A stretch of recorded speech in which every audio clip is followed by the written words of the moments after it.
Alien tears streamed down young alien faces as the human veteran recounted how humanity's sheer will staved off their galaxy's annihilation at the hands of a brutal empire. In a bustling lecture hall at the prestigious Galactic Academy, diverse alien students waited eagerly to hear from a special guest speaker, Samuel Boyd, a human veteran of the brutal Krenim-Vortak War. Niran, a young Krenim student fascinated by galactic history, leaned forward in rapt attention. The elderly Vortak professor introduced Boyd, a rugged man in his late 40s with a prosthetic arm. Boyd gripped the podium, his steely eyes scanning the room.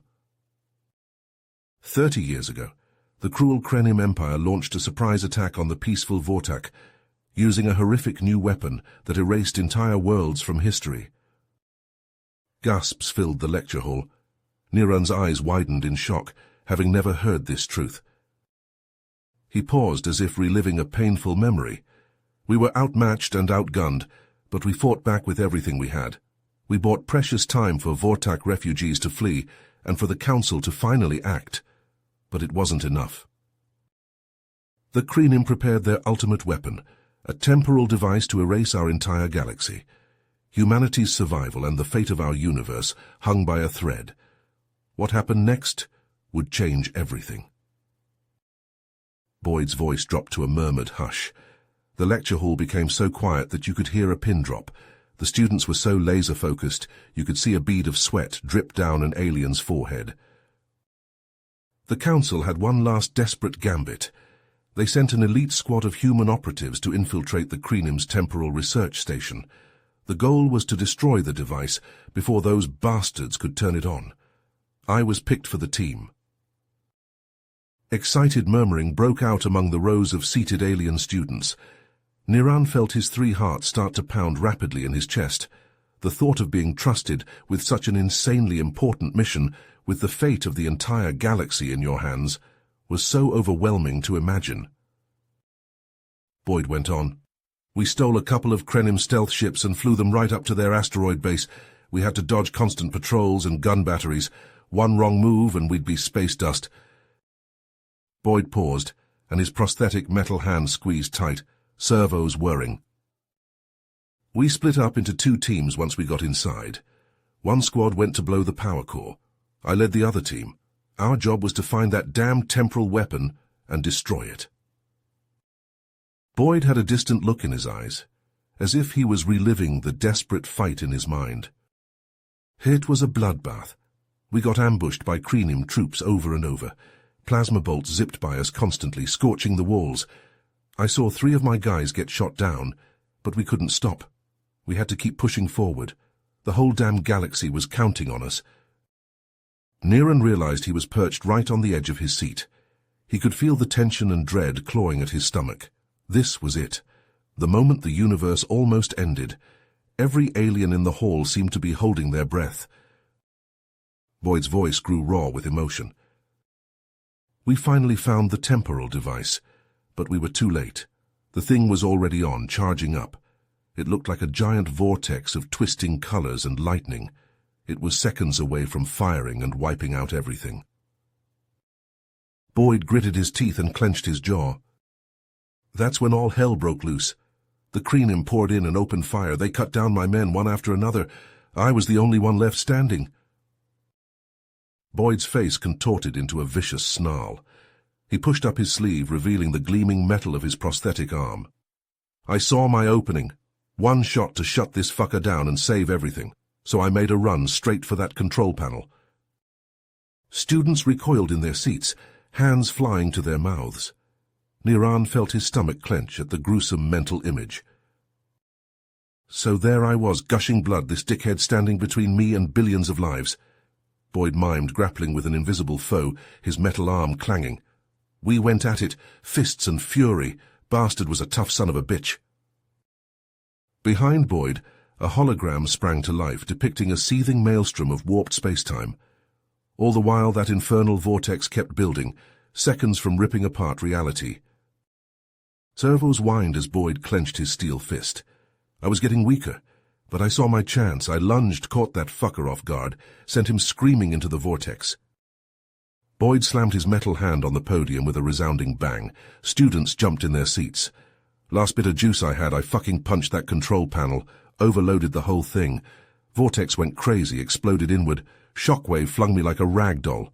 Thought that was it for me. The human's voice grew distant. Woke up days later, Vortac doctors all around. Other humans did their job, nuked the base power core to shit. Vortac saved my ass in the chaos. Device was scrap. We did it. We fucking did it. Boyd sagged against the podium, suddenly looking 20 years older. Niran shakily raised a hand, voice quivering. What about the Krenim? After all that, what happened to their empire?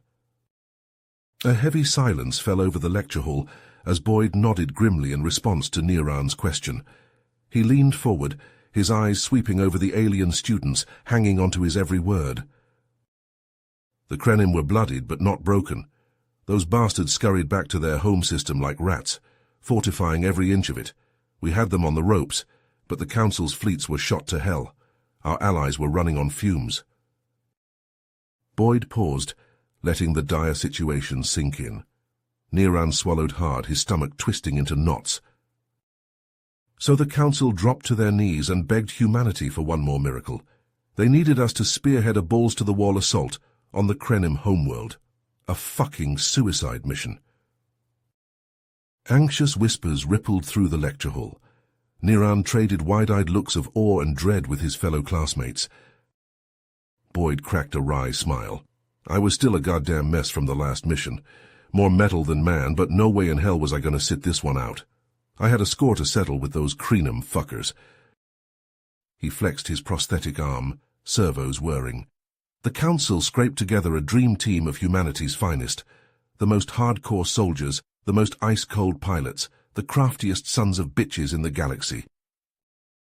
Boyd's eyes gleamed with fierce pride.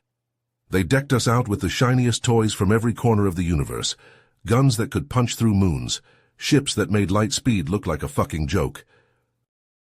He slammed his metal fist on the podium, making the students jump. We drilled until our assholes bled. Day in, day out, honing ourselves into a single, unstoppable force. We had pilots with lightning reflexes, grunts with unbreakable wills. Each of us brought something nasty to the party. By the time we were done, we were a well-oiled machine of pure destruction. A fucking human wrecking ball ready to smash through the Krenim's front door and shove a nuke up their ass. He leaned back, a dangerous glint in his eye. It was time to end this goddamn war once and for all.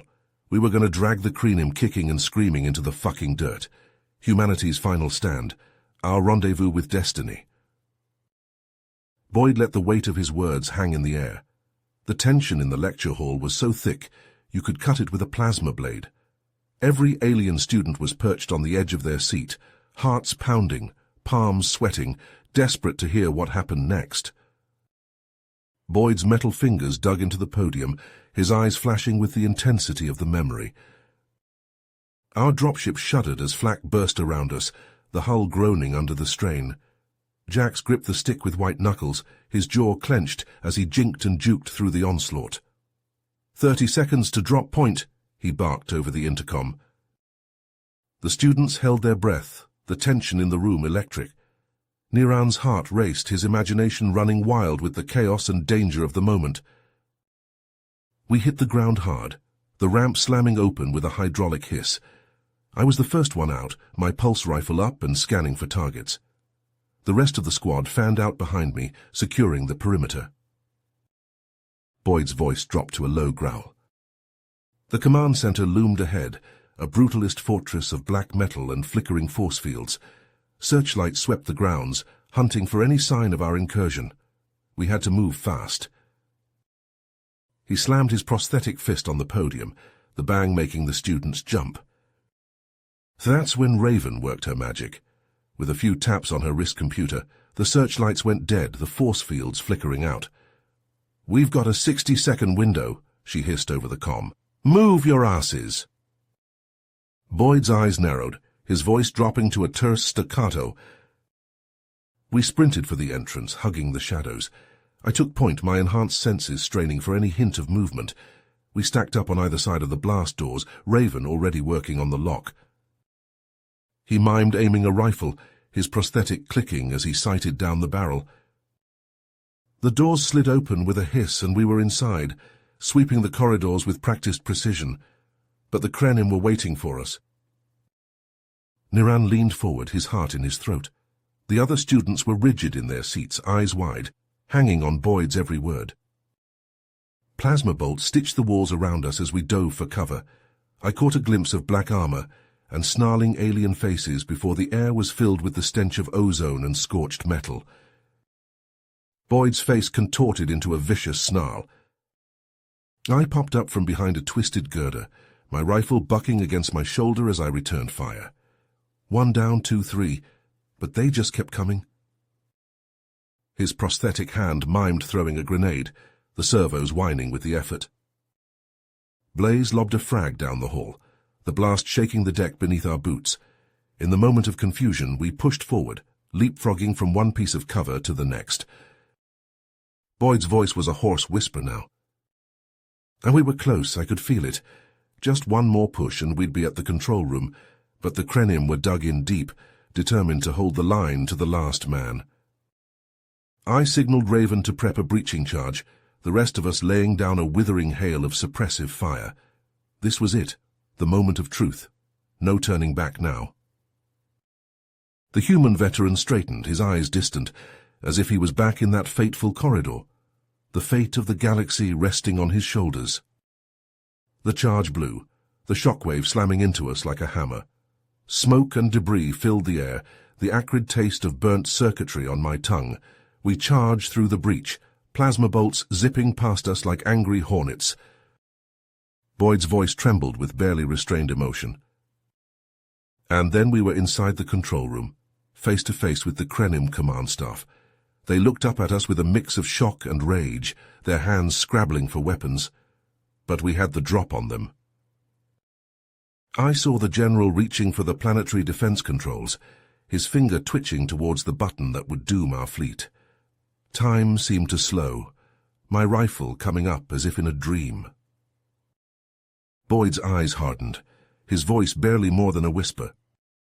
It was him or us, the Krenim or the galaxy. In that frozen moment I made my choice, and the universe held its breath. The control room erupted into chaos as Boyd pulled the trigger, his rifle kicking against his shoulder. The general crumpled, his hand falling away from the controls. But the fight was far from over. The remaining Krenim officers drew their weapons, plasma bolts sizzling through the air. Boyd's team dove for cover, returning fire with precise bursts. The squad moved with practiced efficiency, their weapons spitting death. Krenim soldiers fell, their armor smoking. But more kept coming, pouring into the room like a relentless tide. Boyd ducked behind a sparking console, plasma scorching the metal above his head. He slapped a fresh power cell into his rifle, his prosthetic fingers a blur. Raven cried out, a bolt grazing her shoulder. Gritting her teeth, she lobbed a grenade, the blast shaking the room and sending Krenim flying. Boyd leapt over the console, his rifle roaring. He advanced relentlessly, his eyes cold as he put down target after target. His team fell in behind him, a wedge of unstoppable force. The last Krenim officer fell, his weapon clattering to the deck. Boyd kicked it away, scanning the room for any remaining threats. "Clear," he barked. Ghost rushed to the controls, his fingers flying over the interface. "I'm in their system, boss, but we've got a problem. The Krenim leadership is gone." Boyd swore under his breath. "Where?"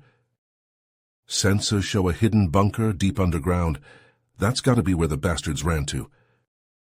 Boyd was about to respond when a deep rumble shook the facility.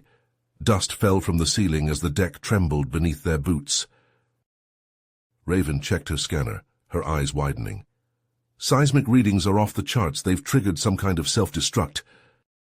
Boyd's jaw clenched. "Ghost, find us a route to that bunker. Double time it, people. This place is coming down around our ears." The squad raced through the crumbling corridors, dodging falling debris and gouts of flame. Ghost led the way, his wrist computer projecting a shimmering map of the facility. They reached a massive blast door, the metal warped and buckled from the explosions rocking the base. Boyd motioned to Raven, who knelt and placed a breaching charge. The door blew inward with a thunderous roar, revealing a long tunnel sloping down into the depths. Boyd stepped forward, his rifle sweeping the darkness. A faint shimmer caught his eye. He thrust out an arm, stopping Blaze in his tracks. "Hold up, look at that!" A curtain of energy rippled across the tunnel entrance, a bizarre field that seemed to twist and warp the very fabric of space. Blaze picked up a chunk of rubble and tossed it forward. The rock hit the energy field and vanished, disintegrated in an instant. The squad exchanged grim looks. Dr. Zara's voice crackled in their ears, tight with tension. "I'm reading massive fluctuations in the quantum field. It's like nothing I've ever seen." "The brass ain't paying us by the hour, Doc. We need a way through now." There was a pause, filled by the ominous groaning of tortured metal. Then Zara spoke, her voice determined. "I have an idea. If I can analyze the field's frequency, I might be able to modify your shield generators to match. Theoretically, it would allow you to pass through unharmed." Blaze barked a humorless laugh. "Theoretically?" "You got a better idea, hotshot?" Raven shot back. "We're out of options and out of time." As if on cue, the sound of pounding boots and angry shouts echoed down the corridor behind them. The Kreenim were closing in, determined to protect their leadership at any cost. Boyd unslung his rifle, the weapon unfolding in his hands. "You heard the man, Raven. Help Zara with those mods. The rest of you dig in. We hold this position until the job's done." Plasma fire lit up the tunnel as the Kreenim assault began in earnest. Soldiers in black armor charged forward, their weapons blazing. Boyd and his team met them head-on, a wall of steel and defiance. Spent power cells clattered to the deck, the air thick with the stench of ozone and scorched flesh. A bolt took Boyd high in the shoulder, spinning him around. He fell to one knee, his prosthetic hand clamped over the wound. Blaze hauled him back into cover, his face grim as he slapped a medipack over the injury. "Hang in there, boss, it ain't over yet." He raised his rifle and fired, the weapon bucking in his hands. A Kreenim soldier fell, his helmet shattered. Behind them, Raven and Zara worked feverishly, sparks flying as they modified the team's shield generators. The ground shook with ever-increasing violence, cracks racing up the walls. Just as it seemed the tunnel would collapse entirely, burying them all, Raven shouted in triumph, "Got it! Mods are done!" She tossed the modified generators to the squad, her face streaked with sweat and grime. "Activate them now and pray to whoever you believe in." As one, the team slapped the generators onto their armor, the devices humming to life. Boyd took a deep breath, then stepped forward, directly into the shimmering curtain of energy. For a heartbeat, he felt a tingling sensation wash over him, like 1,000 needles pricking his skin. Then he was through, standing on the other side unharmed. One by one his squad followed, their faces tight with tension. As Blaze cleared the field, Boyd let out a breath he didn't realize he'd been holding. "Good work, people. Now let's finish this." They plunged into the depths, the sounds of pursuit fading behind them. The tunnel opened up into a cavernous bunker, a final redoubt bristling with defenses. And there at the far end stood the Kreenim leadership, their faces twisted with hate and fear. Boyd smiled coldly, his rifle rising to his shoulder. The bunker became a storm of fire and fury as Boyd's team clashed with the Kreenim's elite guard. Gene-boosted soldiers in powered armor met the human commandos in a brutal close-quarters melee. Boyd fought like a man possessed, his prosthetic fist slamming into armored faces, his rifle spitting plasma at point-blank range. He took a glancing blow to the head, his vision blurring, but he shook it off and kept moving, kept fighting. All around him, his team was locked in desperate struggle. Blaze grappled with a hulking brute, their weapons forgotten as they traded bone-crunching blows. Raven danced between two soldiers, her mono-edged blades flashing, leaving them bleeding on the deck. Even wounded, Boyd refused to falter. He could feel the weight of all the lives depending on him, the fate of the galaxy itself. He drew on reserves of strength he didn't know he had, his body and mind pushed to the breaking point. And then suddenly, it was over. The last Krenim guard fell, his chest a smoking ruin. Boyd stood over the cowering leadership, his rifle leveled at their heads. "It's over," he snarled, his voice rough with exhaustion and pain. "Call off your forces, surrender." The Krenim looked at him with a mixture of loathing and grudging respect. Slowly their hands rose in submission. Boyd allowed himself a moment of grim satisfaction. Against all odds, they'd done it. The mission was a success. But even as relief washed over him, Boyd knew their work was far from finished. The galaxy had been brought to the brink of annihilation, and the long road to recovery was just beginning. He keyed his comm, his voice steady despite his injuries. "Command, this is Boyd. Objective secured. I repeat, objective secured. Cranium leadership in custody." As he listened to the distant cheers echo over the channel, Boyd allowed himself a small, tight smile. They'd won the day. But tomorrow would bring new challenges, new battles. For a human soldier, the mission was never truly over, and Boyd would be ready no matter what the universe threw at him. It was, after all, what he was made for. Niran sat in stunned silence as Boyd's words faded away, the veteran's tale coming to an end. Around him, the other students were equally rapt, their faces a mix of awe, respect, and even a little fear. To hear of such deeds, such sacrifices, it was humbling, and it drove home the undeniable truth that when the chips were down, when the galaxy needed a miracle, it was humanity that had answered the call. Boyd surveyed the room, his gaze as hard and unyielding as the metal of his prosthetic. "You wanted to know how the war was won," he said quietly. "Now you do." He let that sink in for a moment, let the weight of history settle on young shoulders. Then he leaned forward, his voice low and intense. "But the real question is, what will you do with that knowledge? What will you do when it's your turn to stand on the line, when it's your turn to fight for what matters?" Boyd's eyes seemed to bore into each and every student, as if he could see into their very souls. "That's the question you'll have to answer for yourselves. And trust me, that day will come, sooner than you think." With that, he straightened, his gaze sweeping the room one last time. "Class dismissed." As the students filed out, talking excitedly among themselves, Niran found himself lingering, watching as Boyd gathered his notes. The young Krenim swallowed nervously, then approached the lectern. "Commander Boyd, sir, I just wanted to say thank you for sharing your story, for everything you've done." Boyd looked up, his eyes softening just a fraction. "No need for thanks, kid.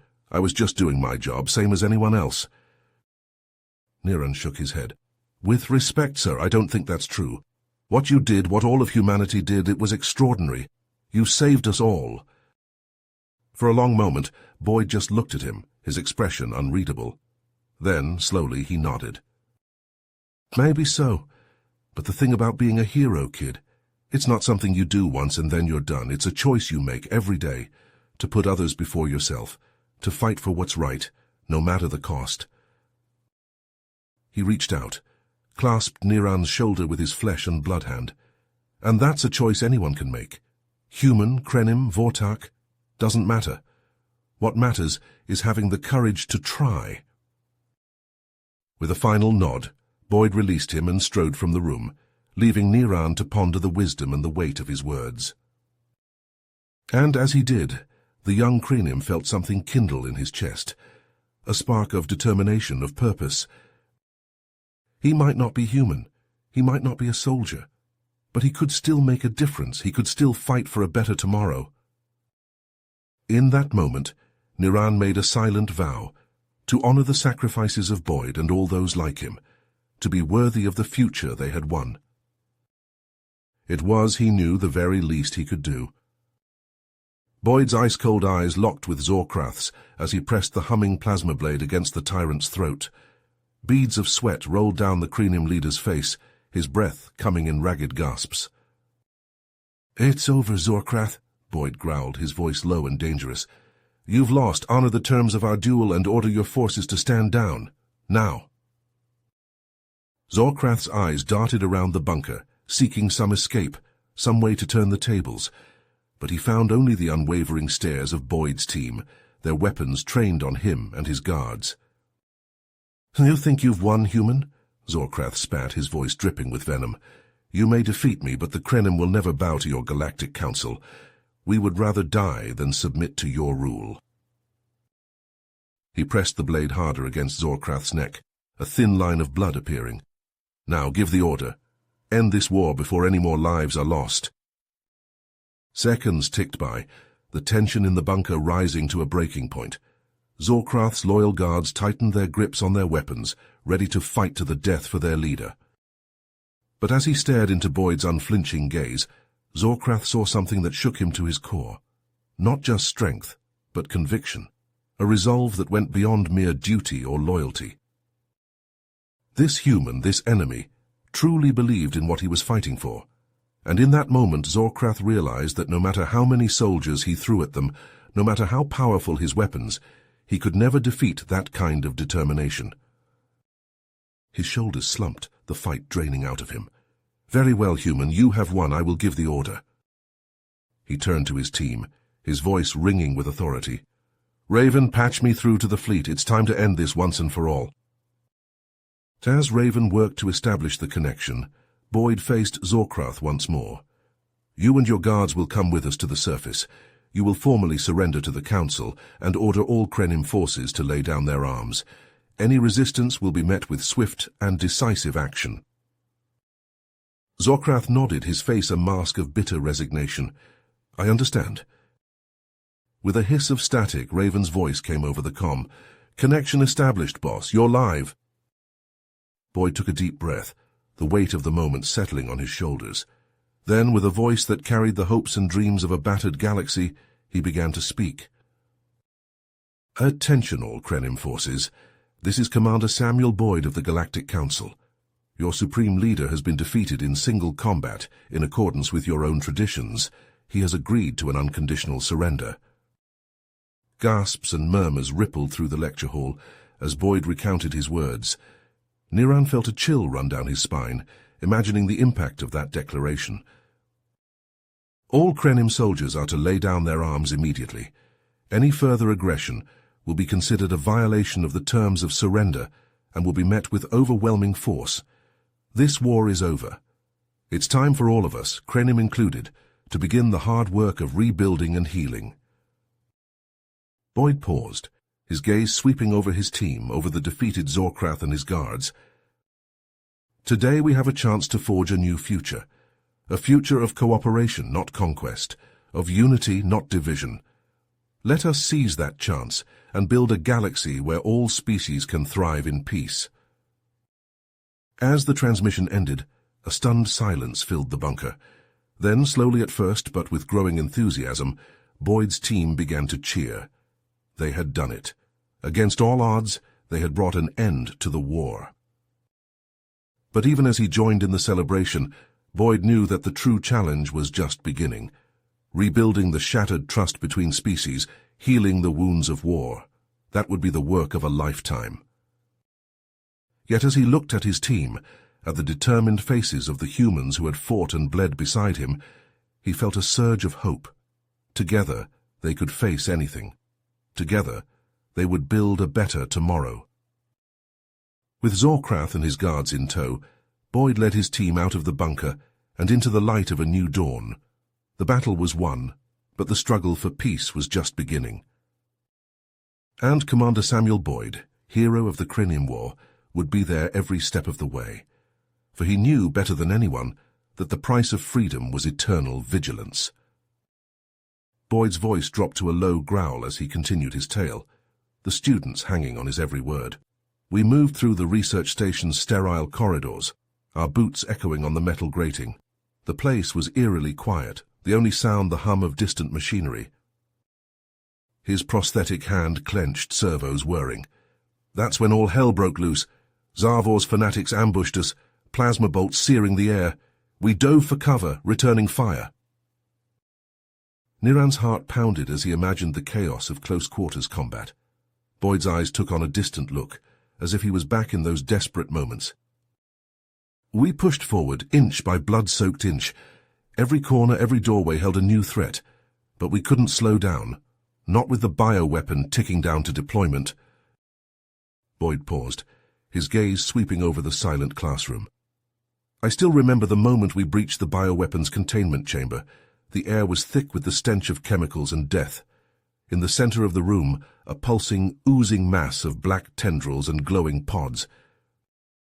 A shudder ran through the assembled students. Niran felt bile rise in his throat at the thought of such an abomination. My team fanned out, securing the perimeter. I approached the containment unit, my scanner already analyzing the monstrosity within. That's when I heard the screams over the comms. Ghost and Raven's team had found Zavor. The bastard had rigged the station's reactor to blow. We had minutes, if that. The tension in the lecture hall was palpable. Students gripped the edges of their seats, leaning forward in rapt attention. I made the call. We had to destroy the bioweapon, no matter the cost. I ordered my team to place the charges while I covered them. Boyd's prosthetic tightened, the metal groaning under the strain. Zavor's goons swarmed us, desperate to stop us. I held the line, my rifle spitting plasma, until the battery ran dry. Then I fought hand to hand, a whirlwind of blades and fists. His voice grew distant, lost in the memory. I bought them the time they needed. The charges were set, the timer ticking down. We ran like hell, the station shaking itself apart around us. We barely made it to the shuttle. The station exploded behind us, a blossom of fire and shrapnel. The bioweapon, Zavor, his twisted dreams, all consumed in the inferno. We limped back to the council fleet, battered and bleeding, but victorious. The Krenim threat was ended once and for all. A long moment of silence followed, the students processing the gravity of Boyd's words. Then a tentative hand raised, Niran, his voice shaking slightly. What happened then, Commander? After the war, what did you do? That, young Niran, is a story for another time. The war may have been won, but the mission is never over, not for soldiers like us. But know this. When the call comes, when the galaxy needs heroes, humanity will be there. We will stand against the darkness, no matter the cost. That is our duty, our privilege. With those words, Boyd stepped away from the podium, leaving a room full of awestruck students in his wake. And in each of their hearts, a seed had been planted, the seed of courage, of sacrifice, of the indomitable human spirit. For they knew, as surely as the stars burned in the sky, that should the need arise, they too would answer the call. They too would fight for the light. Boyd ducked behind a smoking console, plasma sizzling overhead. Blaze and Rook laid down covering fire, their weapons barking, the stench of burnt circuitry mixed with the tang of blood. "Damn it, Zara, I thought you said that gene key would work," Boyd shouted over the din of battle. "It did," Zara yelled back, crouched behind a twisted metal beam. "But I never said it would last long." Boyd popped up, his rifle spitting plasma. A Krenim soldier fell, his chest a smoking ruin. Well, that would have been nice to know. He glanced at the containment unit, the bioweapon pulsing malevolently within. They had to get it out of here, but Zavor's forces were pressing hard. Zara nodded, her face grim. They sprinted for the containment unit, plasma bolts stitching the ground at their heels. Boyd's prosthetic hand shot out, grabbing the bioweapon and yanking it free. Alarms blared, red lights flashing. The containment chamber shuddered, cracks spiderwebbing across its surface. "I think we just triggered a fail-safe," Zara shouted, her eyes wide. They fell back, trading shots with Zavor's soldiers. The station shook, explosions echoing through the corridors. Debris rained down, sparks cascading from ruptured conduits. Boyd keyed his comm. "Ghost Raven, tell me you have an exit strategy." "Working on it, boss," Ghost's voice crackled. "Hangar Bay, level 3, but you better hurry, this place is coming apart." They fought their way through the disintegrating station, the bioweapon clutched tight to Boyd's chest. Zavor's soldiers dogged their every step, fanatical in their determination. The hangar bay was a whirlwind of smoke and fire. Ghost and Raven crouched behind a battered shuttle, waving them forward. "We can't hold them for long," Raven shouted, her rifle bucking in her hands. Boyd and his team sprinted for the shuttle, plasma sizzling past their heads. They dove through the hatch, Blaze slamming his fist on the controls. The door sealed, the shuttle lifting off with a roar. Zarvor's soldiers poured into the hangar, their weapons blazing. The shuttle shuddered under the onslaught, its shields flickering. "Get us out of here, Ghost!" Boyd yelled, strapping himself into a seat. The shuttle rocketed out of the hangar, plunging into the void. Behind them, the research station tore itself apart, consumed in a blossom of fire and shrapnel. Boyd sagged back, the bioweapon safe in his hands. It had been close, damn close, but they had done it. They had stopped Zarvor's mad plan and secured the future of the galaxy. For now, at least. Boyd knew that there would always be new threats, new dangers lurking in the shadows, but as long as humanity stood ready, as long as soldiers like him and his team were willing to fight and die for what was right, there was hope. He glanced around at his battered, bleeding but unbroken squad. A fierce pride swelled in his chest. These were his people, his family. Together, they could face anything. Boyd allowed himself a small, tight smile. Another mission accomplished, another day saved. Plasma scorched the air as Boyd lunged at Zarvor, his prosthetic arm glinting in the strobing emergency lights. The Krenim fanatic snarled, his eyes wild with hate as he met Boyd's charge head-on. They clashed in a whirlwind of strikes and blocks, their armor clanging with each brutal impact. Boyd ducked under a vicious swing, his fist slamming into Zarvor's ribs with a satisfying crunch. Zarvor staggered back, his lip curled in a sneer. "You think you've won, human. You've only sealed your own doom." Boyd pressed his advantage, raining down blows on Zarvor's guard. "It's over, Zarvor. Your weapon is gone, your followers defeated. Surrender now and face justice." Zarvor let out a crazed laugh, his eyes glinting with madness. "Justice? There is no justice for the Krenim, only vengeance." With a sudden twist, Zarvor broke Boyd's grip and lashed out with a hidden blade. Boyd hissed as the edge sliced across his chest, drawing blood. They grappled, struggling for control of the knife. Boyd's enhanced strength gave him the edge, and with a brutal twist, he disarmed Zarvor and pinned him to the deck. Boyd nodded grimly, reaching for a set of restraints. But before he could secure Zarvor, the Krenim leader's hand shot out, revealing a small detonator. Zarvor grinned, his teeth stained with blood. "If I can't have the weapon, then no one will. This station is rigged to blow, and you'll all die with it." Boyd's eyes widened in horror as Zarvor thumbed the detonator. Deep rumbles shook the station, the deck buckling beneath them. "Move!" Boyd roared, hauling Zarvor to his feet and shoving him towards the exit. "Everyone to the shuttle, double time!" They ran, fighting through the crumbling corridors as explosions chained through the station's superstructure. Zarvor's remaining loyalists threw themselves at Boyd's team in suicidal charges, buying time with their lives. Blaze and Rook laid down a blistering barrage of covering fire, plasma bolts stitching through the smoke and debris. Raven and Ghost hauled a wounded Zara between them, her face tight with pain. The shuttle bay was a maelstrom of fire and shrapnel, the force fields flickering on the brink of collapse. They piled into their waiting craft, Boyd throwing a battered Zarvor into a crash seat. Jax was already in the pilot's chair, his hands flying over the controls. "Strap in, this is going to be rough." The shuttle leapt forward, riding the edge of a massive blast wave as the station tore itself apart behind them. Flaming debris pounded the shields, alarms screaming in protest. And then they were clear, the ruined husk of the station receding in the viewports. Boyd sagged back in his seat, his armor scorched and dented. He looked to Zarvor, the Krenim leader slumped in his restraints, eyes hollow. Grim satisfaction warred with exhaustion in Boyd's chest. It was over.